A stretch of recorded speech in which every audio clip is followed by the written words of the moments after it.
continuidade, vamos começar a retomar nesse slide. Falando sobre isso aqui, sobre a resposta do barro para com o oleiro, isso lança luz sobre o motivo pelo qual Paulo responde à acusação de que Deus é injusto, citando Deus dizendo: terei misericórdia de quem eu tiver misericórdia. Ele não está sugerindo, Paulo, que Deus dá misericórdia ou endurece as pessoas sem nenhuma consideração das escolhas que as pessoas fazem. Ao contrário, como Deus sempre foi o caso, as pessoas que Deus escolhe para ter misericórdia são aquelas que têm fé, sejam judeus, sejam gentios. Se acendeu no coração a fé, Deus tem misericórdia delas. O ponto de Paulo é que o oleiro soberano tem o direito de revisar seus planos em resposta ao barro, que é exatamente o que Deus estava fazendo à nação de Israel. As muitas deportações, os muitos sofrimentos, as muitas guerras civis, invasões. Por exemplo, qual era o nome daquela cidade do endemoniado? Gadara, não é? Gadara significa aquilo que é invadido.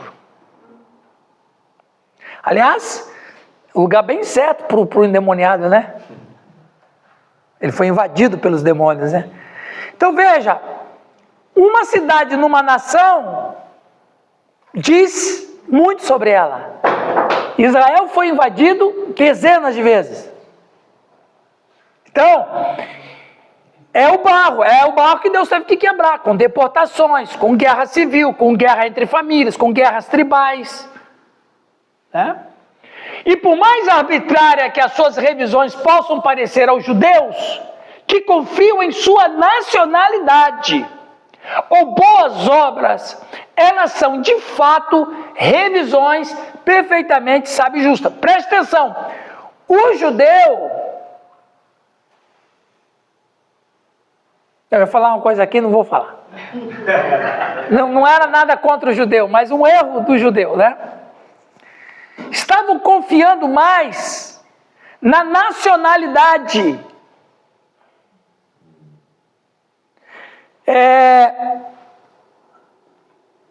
Paulo vai dizer lá no 4 que aqueles que são descendentes de Abraão, né, ou confiam nisso,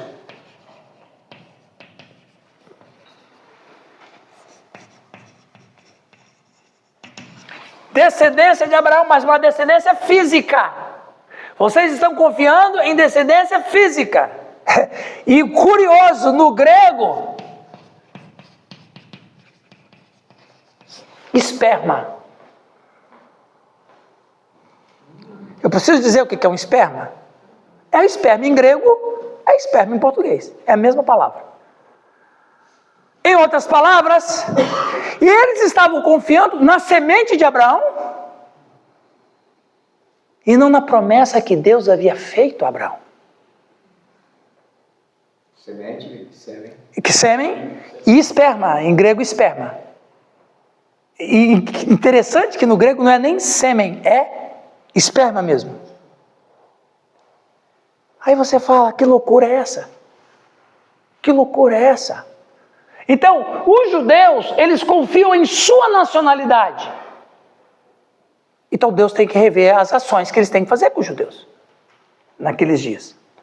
Para os judeus que confiavam em sua identidade nacional ou obediência externa à lei, esse endurecimento parecia arbitrário. Por isso Paulo repreende perguntando: quem és tu, homem, para discutir com Deus? Porventura o que é moldado dirá ao que o molda: por que me fizeste assim? Mas como Paulo deixa abundantemente claro em Romanos 9, capítulo 9 a 11, o endurecimento não foi de fato arbitrário. Deus não escolheu endurecer Israel. Deus simplesmente aplicou a inclinação que Israel já tinha. Porque, Leia, a partir do momento que o judeu rejeita Deus e fica confiando na sua nacionalidade, eles estão, na verdade, transformando Abraão no quê? Exatamente. Exatamente. Eles estão transformando Abraão em Deus.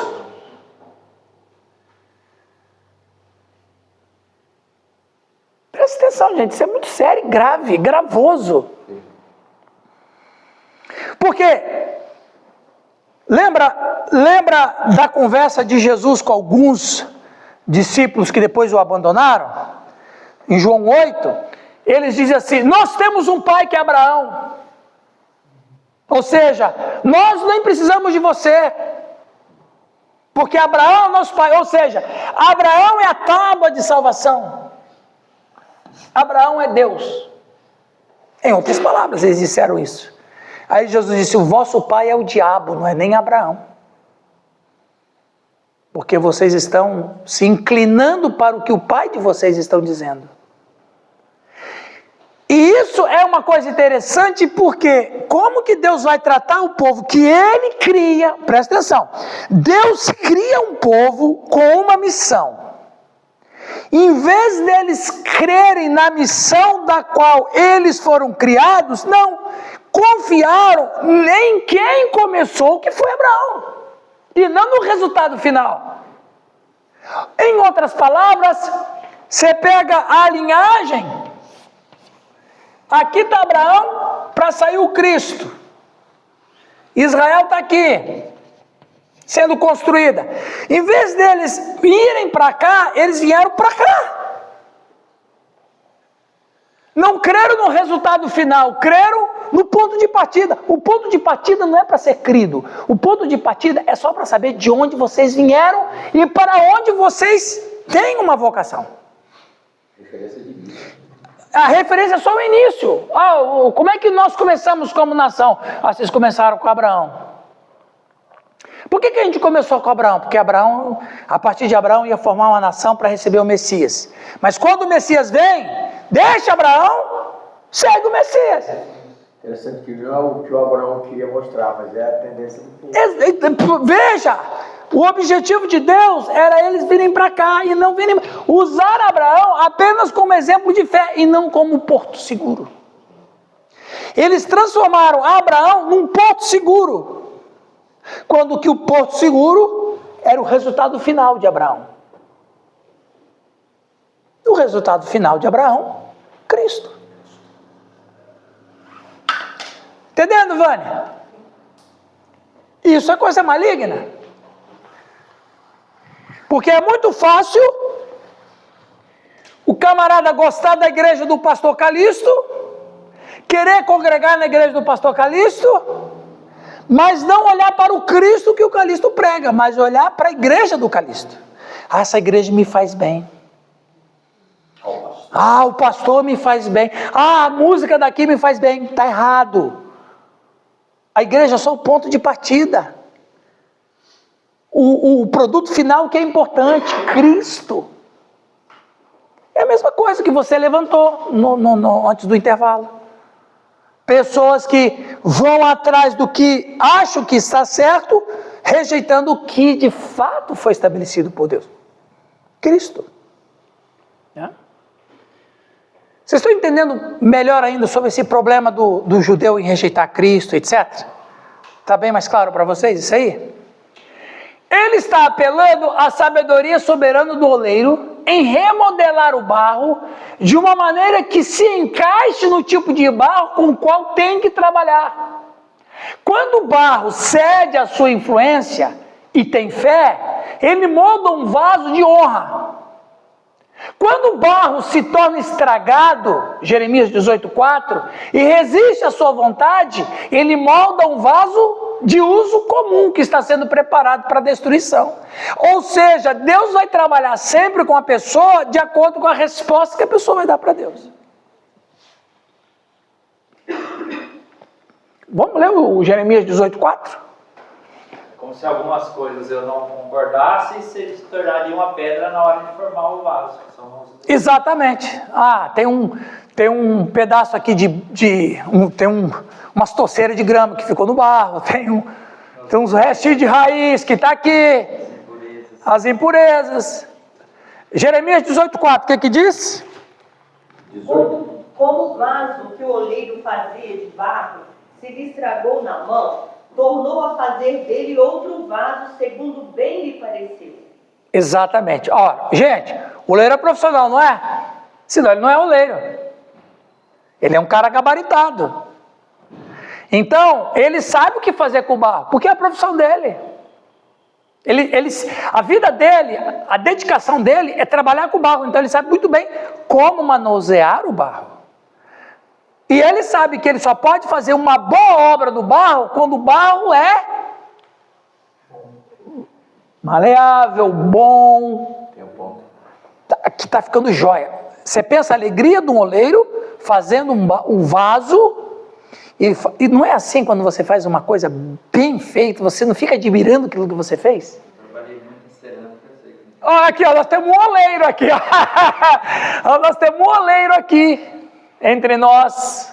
Aqui, ó, o nosso Jeremias, está aqui. A gente buscava barro para misturar com o outro lá, questão de 60, 70 quilômetros para poder misturar. Uhum. O barro bom ele vem da beira do rio, não serve qualquer um. Ó, aí, pessoal, ó, tá vendo? E tem uma mistura, né? Porque ele é muito forte, só argila. É por quê? Porque ele está mais maleável, não é isso? Sim. Ele está mais trabalhável. Ele é bem melhor. Quanto mais perto do rio, mais maleável é. Quem é o rio? Rio de Água Viva. No trono de... Ei! Essa aí pode cantar. Essa pode. Se está na Bíblia, pode. Então veja, qualquer obra que a gente faça, a Leia, psicóloga, ela faz um bom atendimento. O cliente, o paciente saiu, nossa doutora, muito obrigada, nossa, estou me sentindo tão bem depois da nossa conversa. Aí a pessoa vai embora e ela fala, puxa, que sessão de aconselhamento valeu, esse valeu. Aí você fica lembrando das coisas que você falou, você admira a obra que você fez. Assim é qualquer um, não é, Alex? Quando você faz aquela linguiça bem feitinha, temperadinha, viu, pessoal? Eu comprei, viu? É uma delícia. Salame, boa, de primeira. Aí as pessoas assim, Alex, delicioso, o produto que você faz é delicioso. Aí ele fala assim, puxa, é mesmo? Não por orgulho assim de eu sou, mas reconhecendo que o produto que ele fez é bom mesmo. Então você admira a obra que você fez. A dona de casa que arruma a casa com esmero, fica um brinco. Gente, às vezes as pessoas olham para mim e acham que eu vivi a vida inteira dentro de uma sala de aula. Não, eu fui pastor local. Os últimos 10 anos é que eu não tenho sido. Falar, se vocês precisam, eu estou aí, viu? Vocês precisam de auxiliar aí, ó. Se a oitava precisa de mais um, eu estou aí, viu? Se a sexta precisa, eu estou aí. Já é. Eu já estive em todos os lugares. Todos. O que vocês imaginarem. Eu fui fazer uma das muitas que eu fiz, mas uma visita. Eu fui visitar uma família pobre, muito pobre, numa favela, lá no Espírito Santo. Ela morava numa palafita. Alguém já subiu numa palafita? Você sobe, você não sabe se aquilo vai aguentar você, se não vai aguentar. A mulher morava em cima do mangue. Ela tinha aquelas casas de palafita. A mulher tinha visitado a igreja e eu fui lá pregar o evangelho para ela. Estava ela, o marido, uma criança. Palafita. A casa dela tinha um assoalho de madeira. E tinha as frestas. Eu já morei em casa, quando eu era criança, eu morei em casa de madeira, quando a gente perdia uma moedinha, rapaz, tinha que entrar lá na loja da casa. A loja, não é? Como é que você chamava a loja? Porão, né? Porão. Ah, tá lá na loja, falava loja. Entrar lá, ia até onde a moedinha. A fresta da casa era isso aqui. Se caísse uma moedinha, Deus, porque embaixo era o mangue. A mulher não tinha um sofá. A mulher serviu um café gostoso com bolacha. Mas a casa dela, um brinco. Aquele assoalho brilhava. As panelinhas dela penduradas em cima da pia, brilhando de areada.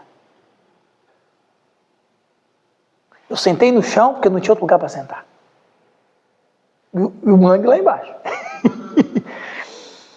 Ali comuniquei o evangelho para a família, eles se converteram a Cristo. Fiquei lá umas 2 horas na casa dela. Então eu falei assim, não lembro mais o nome dela, dona fulana, parabéns, sua casa está um brinco, mas está maravilhosa a sua casa. E estava mesmo, só olhado, estava brincando assim, você via o capricho dela.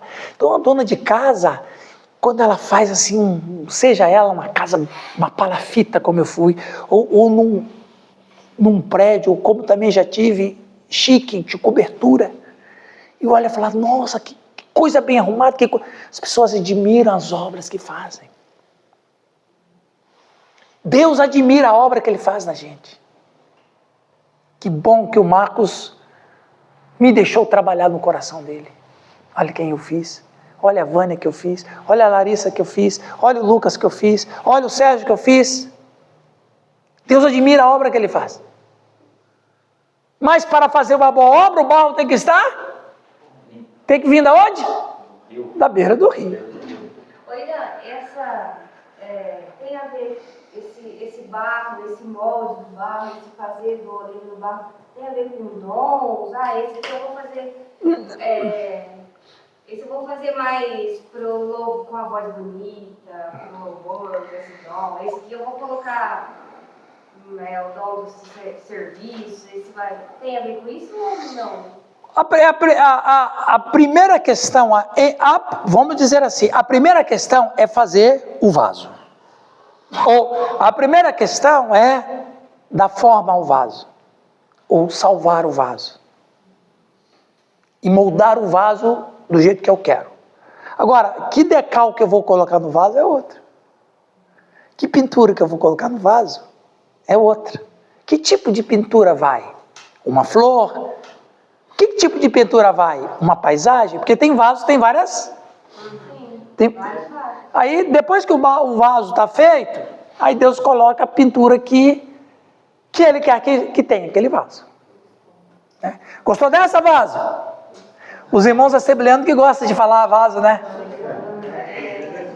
Aí, quando eu era novo convertido, quando eu não conhecia o evangeliquez ainda, você sabe que o crente no passado tinha o evangeliquez, que era a língua dos evangélicos, né? O evangeliquez.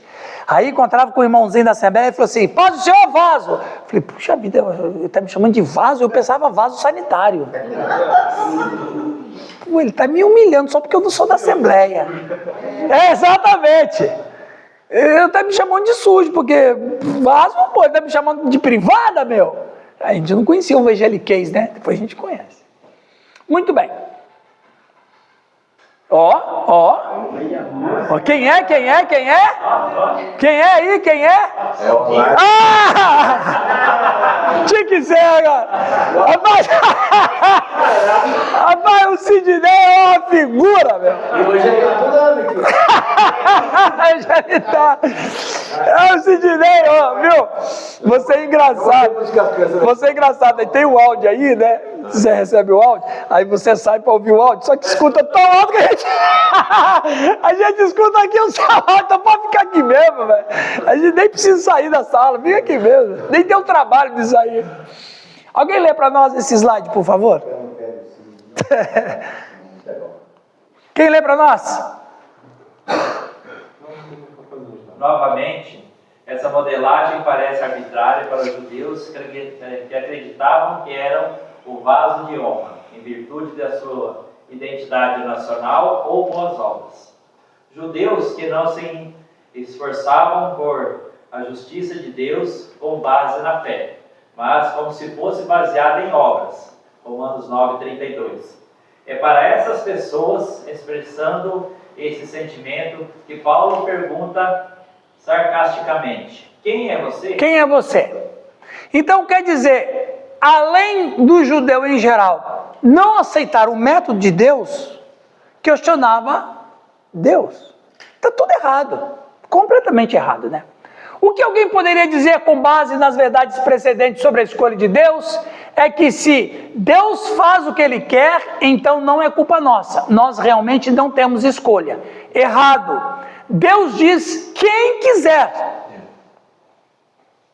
Quem quiser. Quem quiser vir após mim.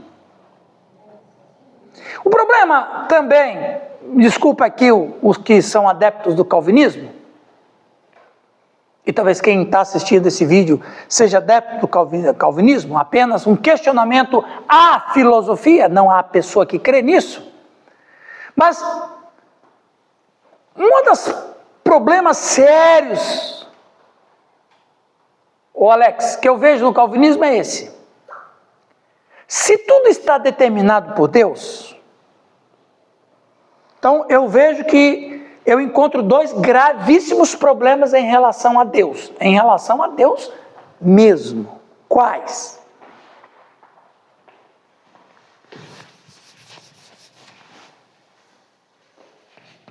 Em relação ao julgamento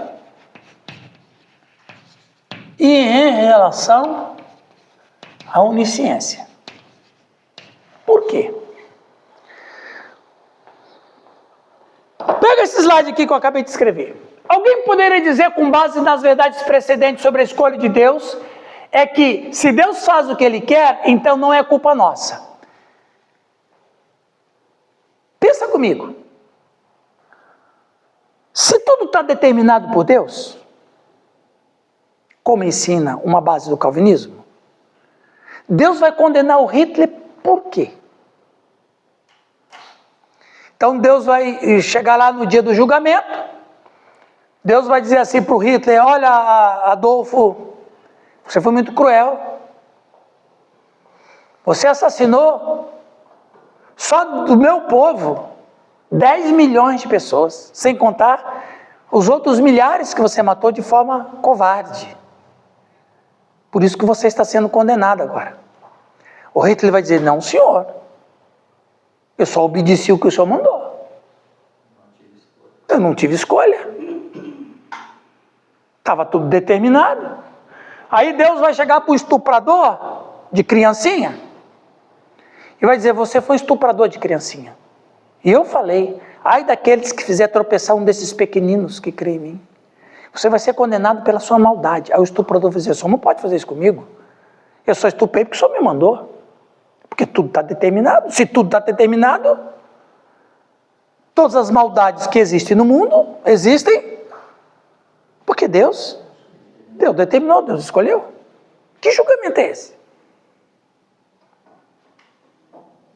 A Bíblia fala que vai ter um julgamento, não é? Mas Deus vai julgar quem e por quê? Se tudo está determinado.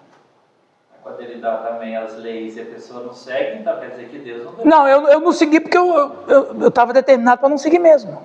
Mas aí esse determinismo. É o determinismo, exatamente, é o determinismo. Mas no caso da Celestial foi escolhido, porque ele conhece o presente, o passado, o futuro, ele sabe. Não, aí nós vamos chegar no outro problema, que é isso aqui. Porque se Deus determinou tudo, então na verdade Ele não sabe tudo, Ele só sabe o que Ele determinou. Pensa bem, Sérgio. Você está escrevendo um livro, você é um homem inteligente. Aí você está escrevendo um livro de 500 páginas. Aí eu falo assim: ô Sérgio, seu livro é muito legal, ele conta a história de um viajante. Aí você conta a história de um viajante no mar. As aventuras do Marujo Simba. Você criou a história, você criou os personagens e você criou todo o pano de fundo. Aí eu falo para você: ô Sérgio,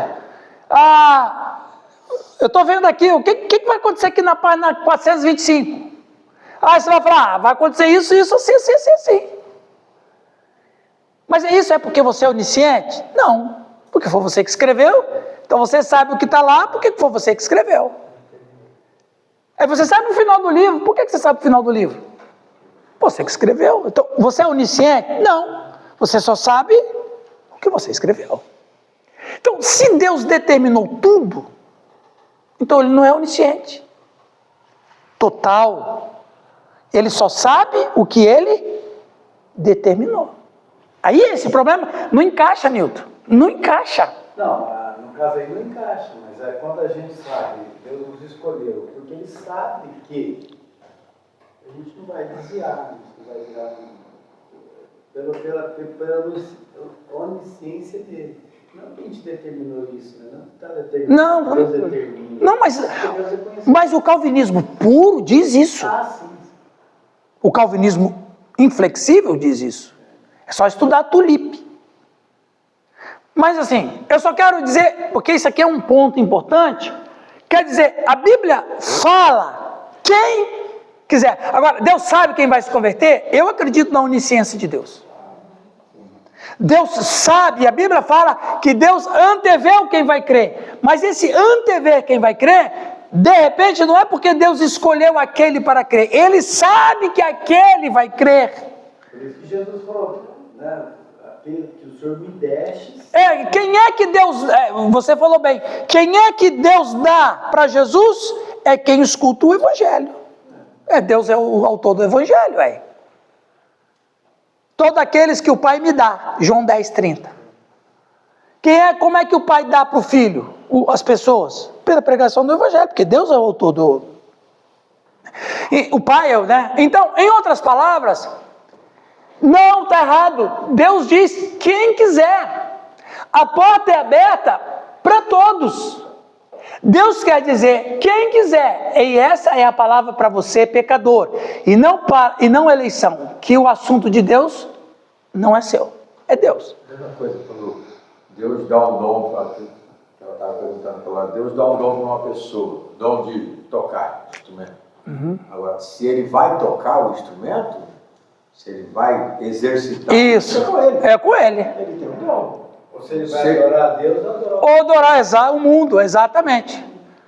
E você disse bem, Deus deu dons para todas as pessoas, crentes ou não. Todos. Dons não é uma coisa só exclusiva dos crentes.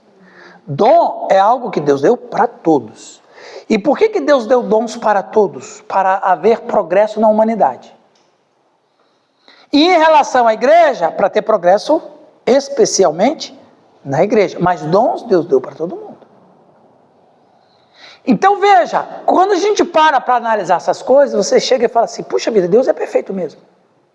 Qual é a resposta que eu vou dar para isso que Deus está me dando? Olha ali, Israel era o eleito de Deus, mas por todas as aparências, Deus os colocou de lado e se voltou para os gentios. Então, se os propósitos de Deus falharam com Israel, como Paulo pode dizer que os propósitos de Deus não falharão para a igreja? Então os propósitos de Deus falhou com Israel. Ora, se falhou com Israel, vai falhar com a igreja também. Paulo disse negativo. Em Romanos 9-11, Paulo explica que os propósitos de Deus para Israel não falharam. E na maior parte, o próprio Israel não falhou. Afinal de contas, o Messias veio. No entanto, se entendemos o que aconteceu com Israel, seremos mais capazes de proteger a igreja de algo semelhante que aconteça conosco. Então o que Paulo está dizendo? Israel foi uma nação que Deus criou, ele escolheu para criar com esse propósito, mas eles endureceram.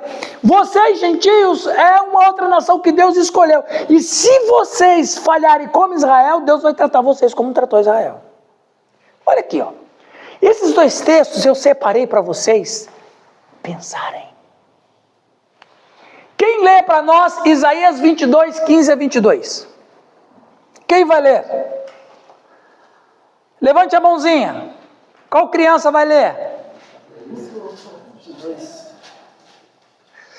Ok, Romualdo. E Mateus 21, 42-44? Quem vai ler?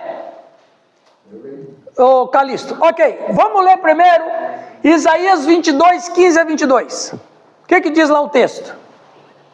Assim diz o Senhor Deus dos exércitos: anda e vai ter com este tesoureiro, com Sebena, o mordomo, e diz-lhe: que é que tens aqui, ou a que tens aqui, para que cavasses aqui uma sepultura, cavando em lugar alto a sua sepultura, e cinzelando na rocha uma morada para ti mesmo? Eis que o Senhor te arrojava violentamente como um homem forte, e de todo te envolverás. Certamente com violência te farás rolar, como se faz rolar uma bola num país espaçoso. Ali morrerás, e ali acabarão os carros da tua glória, o opróbrio da casa do teu Senhor. E determinei do teu posto, e te arrancarei do teu assento. E será naquele dia que chamarei a meu servo, Eliaquim, filho de Euquias. E vestir-ei da tua túnica, e cingi-ei com o teu cinto, e entregarei nas suas mãos o teu domínio, e será como pai para os moradores de Jerusalém e para a casa de Judá. Aí tinha 2 homens. Sebna, que era o tesoureiro oficial, que Deus, como é que Deus trabalha com o barro?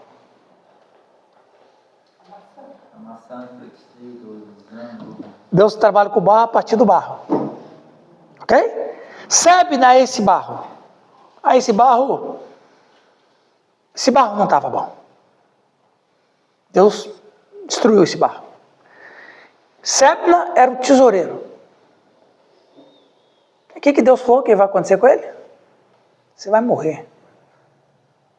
Vou tirar de você a autoridade de tesoureiro. Eu vou tirar de você. Você não presta mais. Você é um barro que não quis trabalhar na minha mão. Você foi um barro não úmido. Você não foi um barro umedecido pela água do rio. Você foi um barro duro de trabalhar. Eu sou um profissional o melhor que existe. Eu não consegui trabalhar com você. Então eu vou destruir você. Você vai morrer. Vou rolar você como rola uma bola num campo grande. E vou escolher um outro. Aí ele escolheu quem? Como é que ele chama ele aqui? Meu servo. É direito de Deus substituir. Guarda essa palavra, Isaías. Mateus 21, 42 a 44. Diz-lhe Jesus: nunca lestes nas Escrituras a pedra que os edificadores rejeitaram? Essa foi posta por cabeça da esquina. Pelo Senhor foi feito isto, e é maravilhoso aos nossos olhos. Portanto, eu vos digo que o reino de Deus vos será tirado e será dado a uma nação que dê os seus frutos. E quem cair sobre esta pedra, despedaçar-se-á, e aquele sobre quem ela cair ficará reduzido a pó. O outro versículo aí. Os principais sacerdotes e os fariseus, ouvindo estas palavras, entenderam que falava deles. Olha lá! Opa! Tem uma coisa acontecendo aqui. Tem uma coisa acontecendo aqui. A Bíblia não tem erro. A Bíblia é maravilhosa. O que Jesus disse ali para os... Quem, Calixto? Os fariseus e quem? Ou seja, os representantes oficiais de Israel. O que Jesus disse para eles?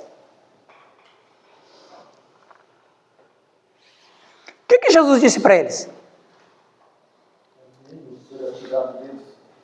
Vou tirar o reino de vocês. Porque vocês são barro que não dá para trabalhar. Vocês são barros que não dá para trabalhar. Vocês não se deixam ser moldados por mim. Eu vou tirar de vocês essa autoridade e vou dar para quem? Para quem? Para um povo que dê frutos. Quem que ele está falando?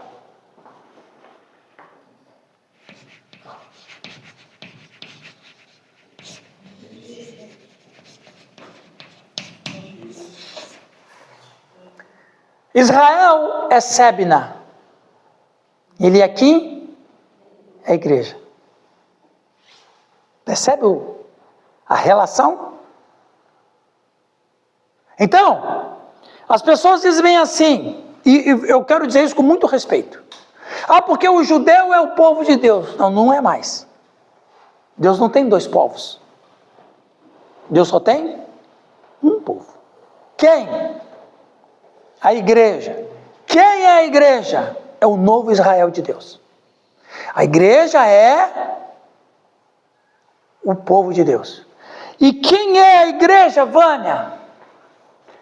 São os convertidos entre judeus, os dois povos se converteram a Cristo? Sim. Se transformaram num povo só. Quem é? Deus não tem dois povos. Deus tem um povo. Porque se eu falo, Reginaldo, que Deus tem dois povos, eu estou reabrindo o Antigo Testamento. Eu sei que o brasileiro e a gente consome tudo dos Estados Unidos, eu sei que é romântico dizer que o judeu é o povo de Deus. Eles foram e só são povo de Deus se converterem a Jesus Cristo. Se não converterem a Jesus Cristo, eles são uma etnia como qualquer uma outra. Um brasileiro, um americano, um japonês, um chinês. Agora, qual é a diferença do judeu como etnia dos outros povos? É que eles nasceram com um propósito. Eles, a duras penas, é verdade, eles cumpriram o seu propósito. Qual era o propósito? De ser uma nação para receber o Messias.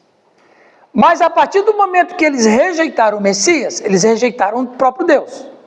Jesus disse isso: quem me rejeita, rejeita aquele que me enviou. Então, mas vamos dizer que o judeu aceitasse Cristo. Ótimo. De qualquer maneira, o judeu aceitando Cristo como povo, o judeu aceitando Cristo e o gentio aceitando Cristo, os dois formam um povo. Sempre foi assim. Essa é a promessa do Evangelho.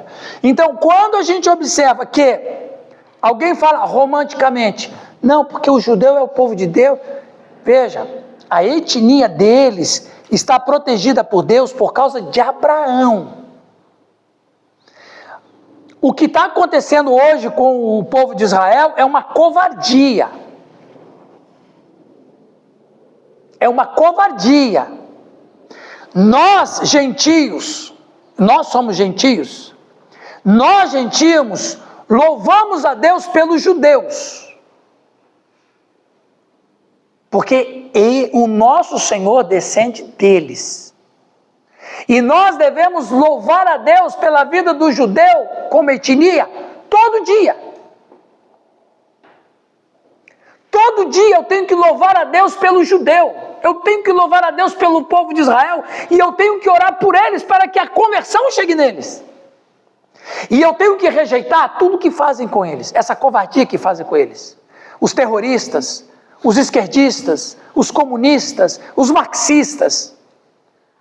O que você entende? Por que isso? Então, você fez uma boa pergunta. Sabe por causa de quê? Eu vou desenhar para ver se você entende.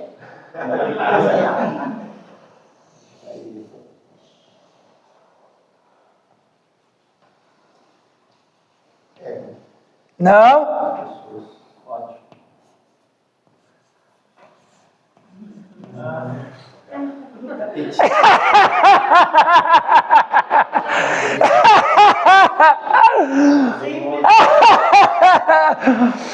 Por causa do diabo. O diabo odeia Israel. Por quê? Por causa do Messias. O Israel, o diabo, porque ele é o povo de Deus. Então veja. Viu, pessoal? Não é um gato, não. Olha o rabo ali. Verdade. Falta aqui um trem aqui ainda, pai. Falta aqui, ó. Segurando ainda.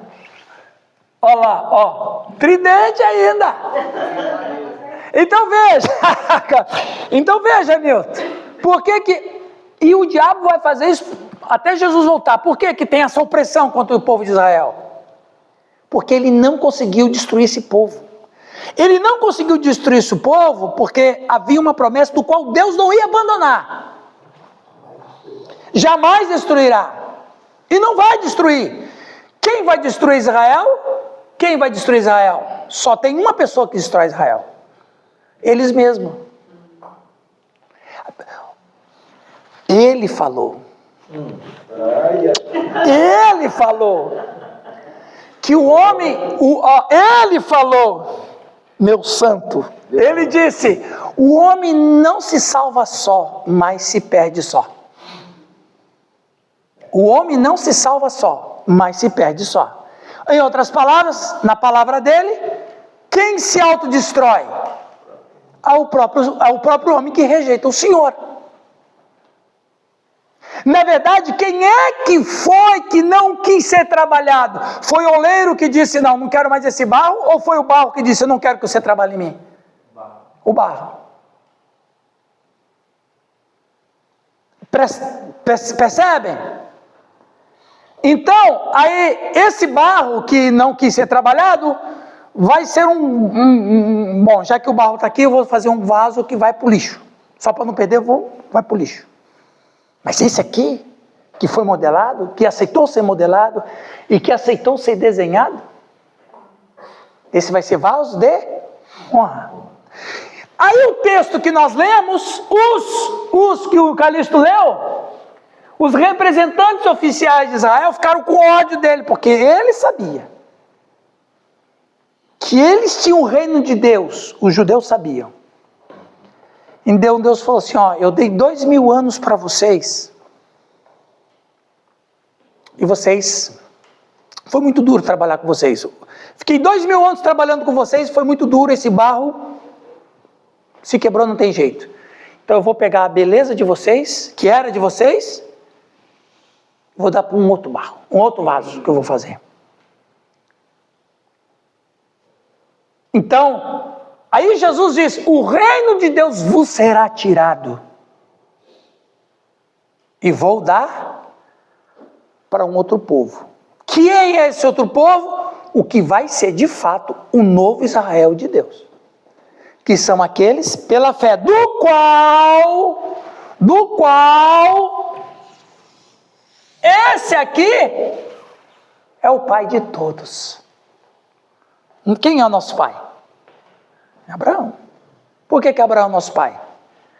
O Paulo vai dizer, o Tiago vai dizer, pai de todos aqueles que crê. E Abraão era judeu? Não! Veja, olha que interessante, a Escritura não reputa ao judeu a fé do crente. A Escritura reputa a Abraão a fé do crente. E Abraão não era judeu. Tá claro. O que você quer que eu desenhe de novo? Na verdade, as analogias que Paulo faz, ele está desenhando para as pessoas entenderem. Olha o Sebna e o Eliakim. Então, quem nós somos?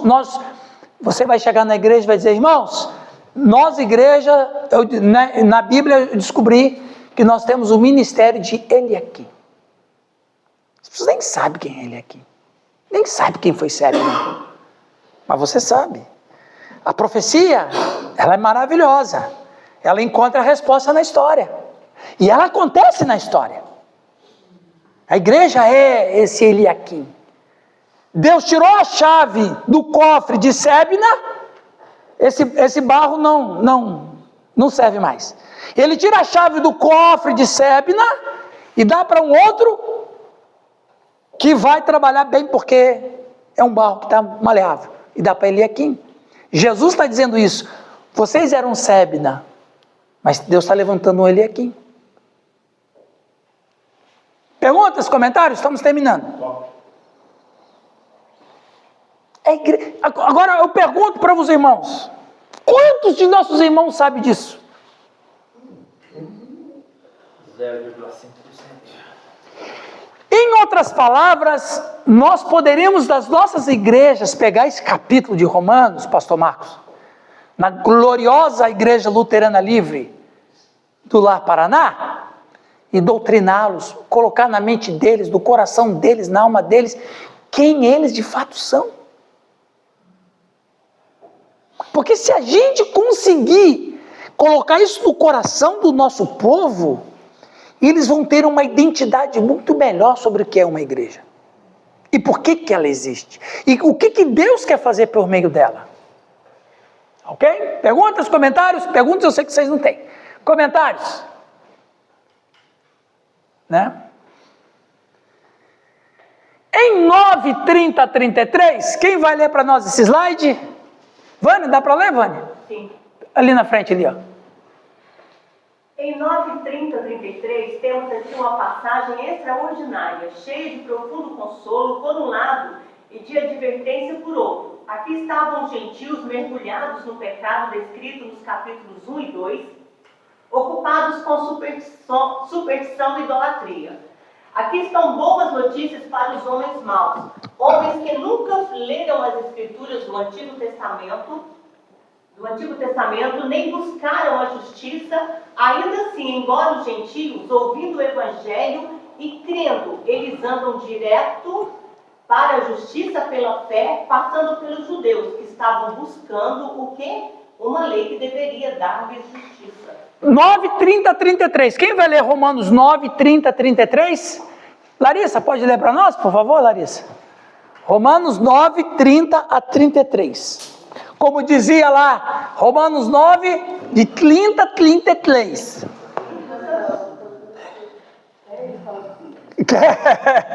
De 30 a 33. Diz 33. O paciente fala 33. Lê, Larissa.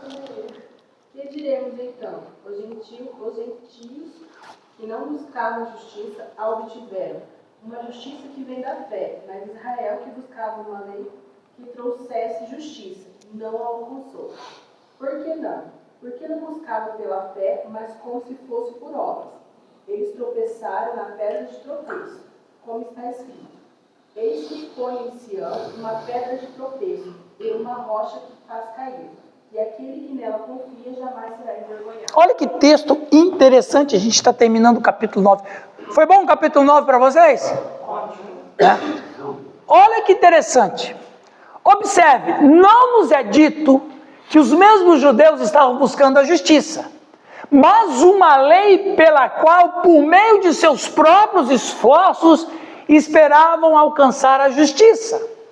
Eles não, como gentios, como pecadores, simplesmente acreditavam nas boas novas de um Deus de graça. Eles não chegaram àquela lei. Ela estava sempre logo à frente, fora do alcance. Por quê? Porque eles nunca confiaram diretamente em Deus. Veja bem, é a história.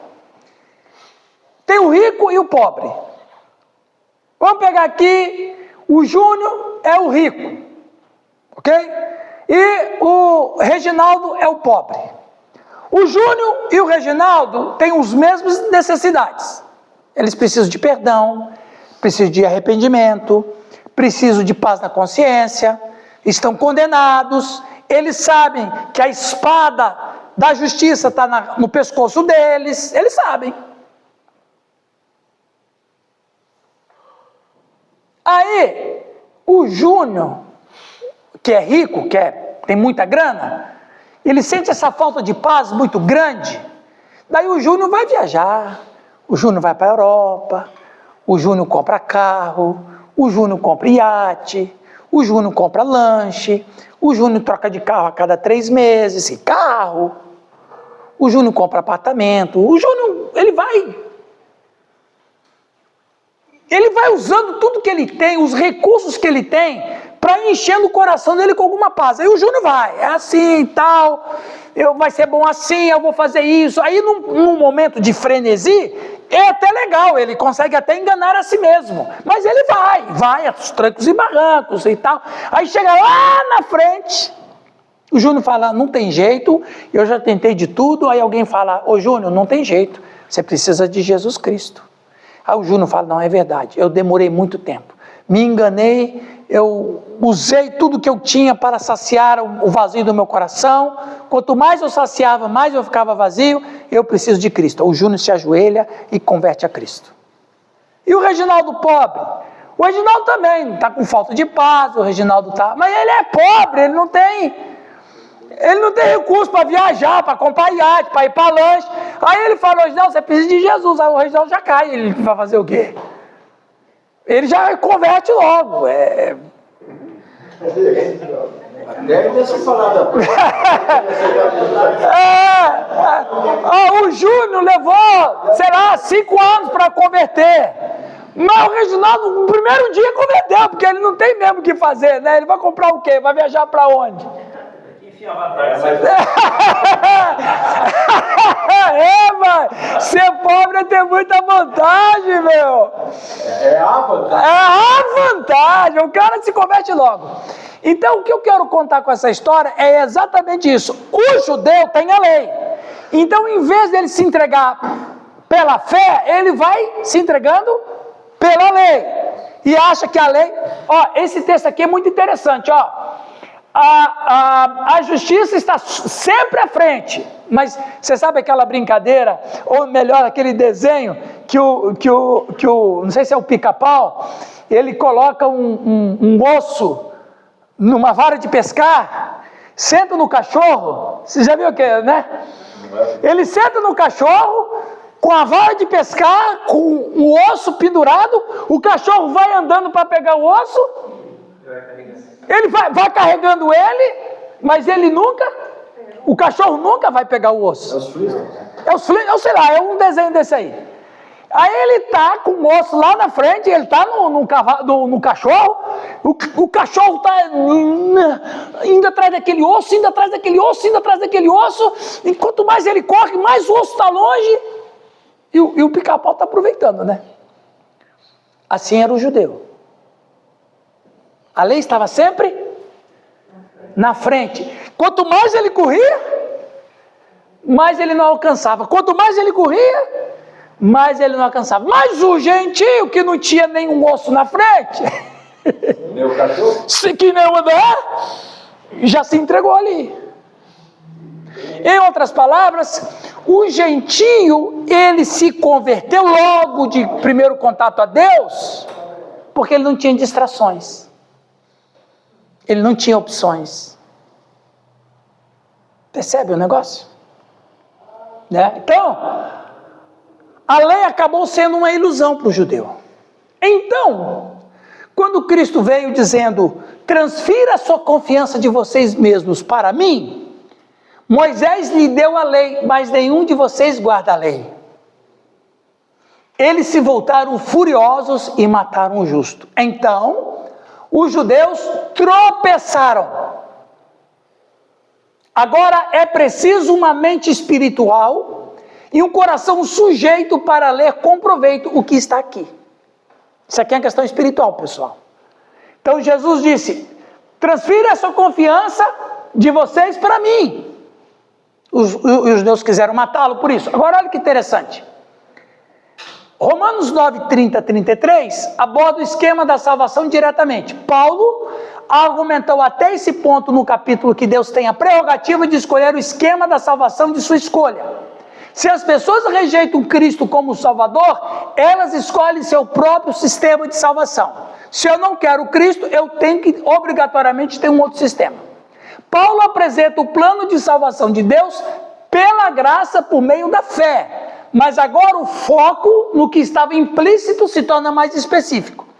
Israel abordou a salvação de maneira errada. Seu esquema de salvação pelas obras estava errado.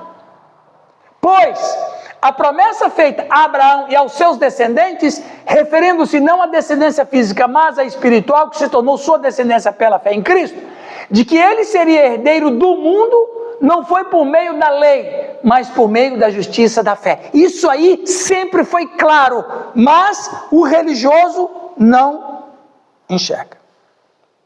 Sempre foi claro. Veja bem, sempre foi claro que a justiça ela é por meio da fé, nunca é por meio da lei. Mas os judeus escolheram a lei. É o barro que não aceitou o oleiro. O judeu sempre foi na lei. Então, veja bem, parece uma coisa absurda, não é? Mas assim, quando escolhe uma coisa, é isso que eu quero, mesmo que essa coisa não esteja certa. Eu estava vendo ontem um vídeo.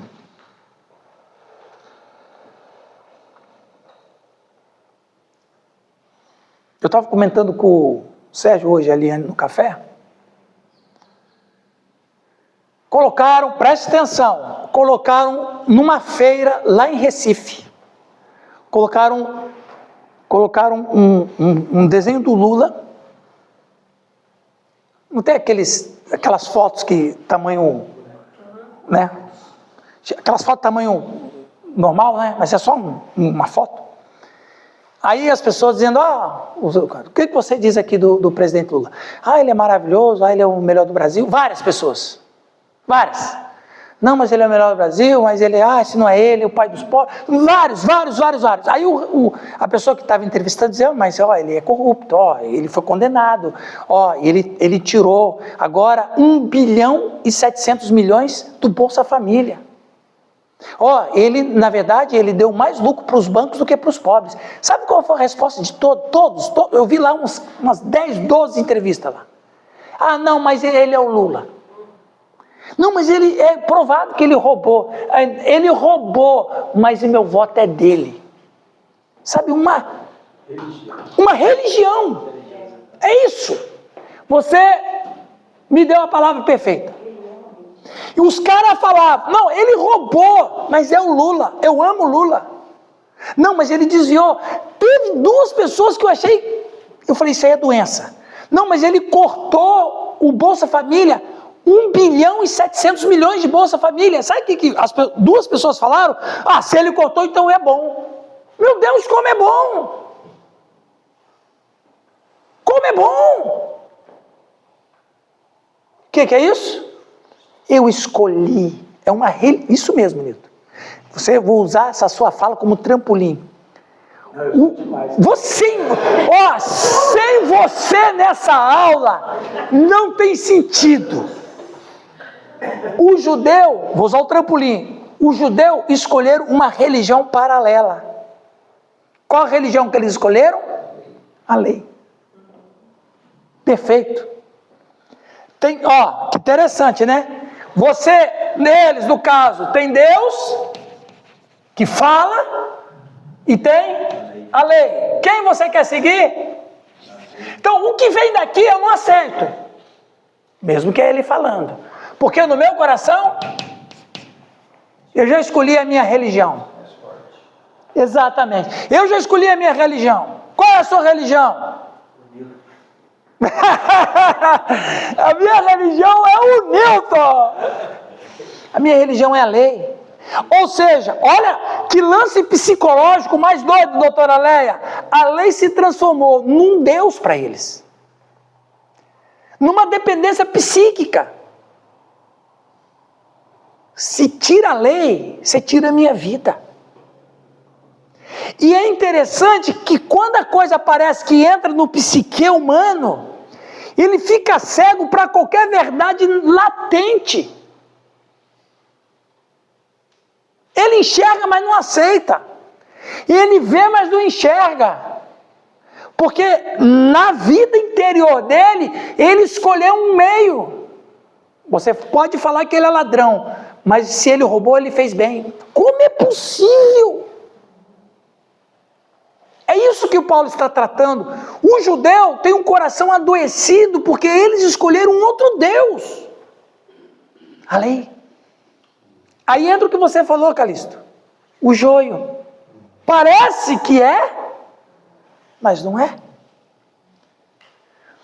Abraão foi considerado justo. Quem considerou Abraão justo? Deus. Abraão foi considerado justo antes de ser circuncidado, quando na verdade ele era um gentio. Não havia judeus existentes naquela época, não é? Estou terminando, pessoal.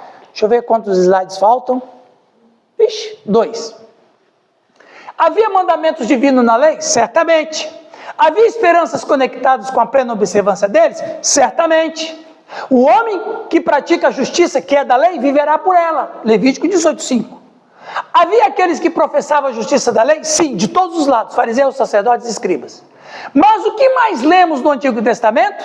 Lemos Gênesis 3,15, por toda a escritura, que havia uma semente, a semente da mulher, a semente de Abraão, a semente de Davi, por meio de quem somente a salvação e a bênção viriam. Os judeus sabiam disso. Então ele, Cristo, o manso e humilde, que andou por aí, agora a única maneira de tê-lo é crer nele, caso contrário, ele é uma rocha de ofensa. Ele ofendeu todas as reivindicações dos judeus como filhos de Abraão. Ele ofendeu todas as suas falsas alegações de retidão pela luz que ele era, o santo. Ele ofendeu os líderes de Israel ao expor seus pecados. Ele ofendeu as esperanças de um reino imediato, carnal e terreno, ao mostrar que somente aqueles pobres de espíritos e puros de coração estariam naquele reino. Em suma, ele ofendeu a nação ao derrubar toda a sua superestrutura de obras construída na areia, como se fossem obras. Deu para entender por que ele foi pedra de ofensa? E o que aconteceu com todos que caíram debaixo dessa pedra? E o Calixto leu? Foram reduzidos a pó. A salvação pela graça é ofensiva para as pessoas que querem alcançar a salvação por suas obras. Você diz para uma pessoa assim, olha, não, eu confio em mim para ser salvo. Não, sua confiança não está certa. A Bíblia diz que a salvação é só por Jesus. Ela fica ofendida. Elas não querem admitir que são totalmente depravadas do ponto de vista de Deus e não têm capacidade de alcançar a salvação por si mesmas. Elas não podem merecer a salvação por nada que façam. Elas devem permanecer em Cristo e em sua obra consumada somente. Oi. Essa palavra depravada, qual o sentido? Depravada é de fato viver uma vida totalmente oposta a Deus em pecados e pecados, do ponto de vista de Deus. De ser depravado. E a salvação é só pela graça. A tentativa de alcançar a autojustiça suficiente para atingir o padrão de justiça de Deus é simplesmente ilusória. Se as pessoas não reconhecem que Deus tem apenas um protocolo para a salvação, que é pela fé, não há esperança para elas.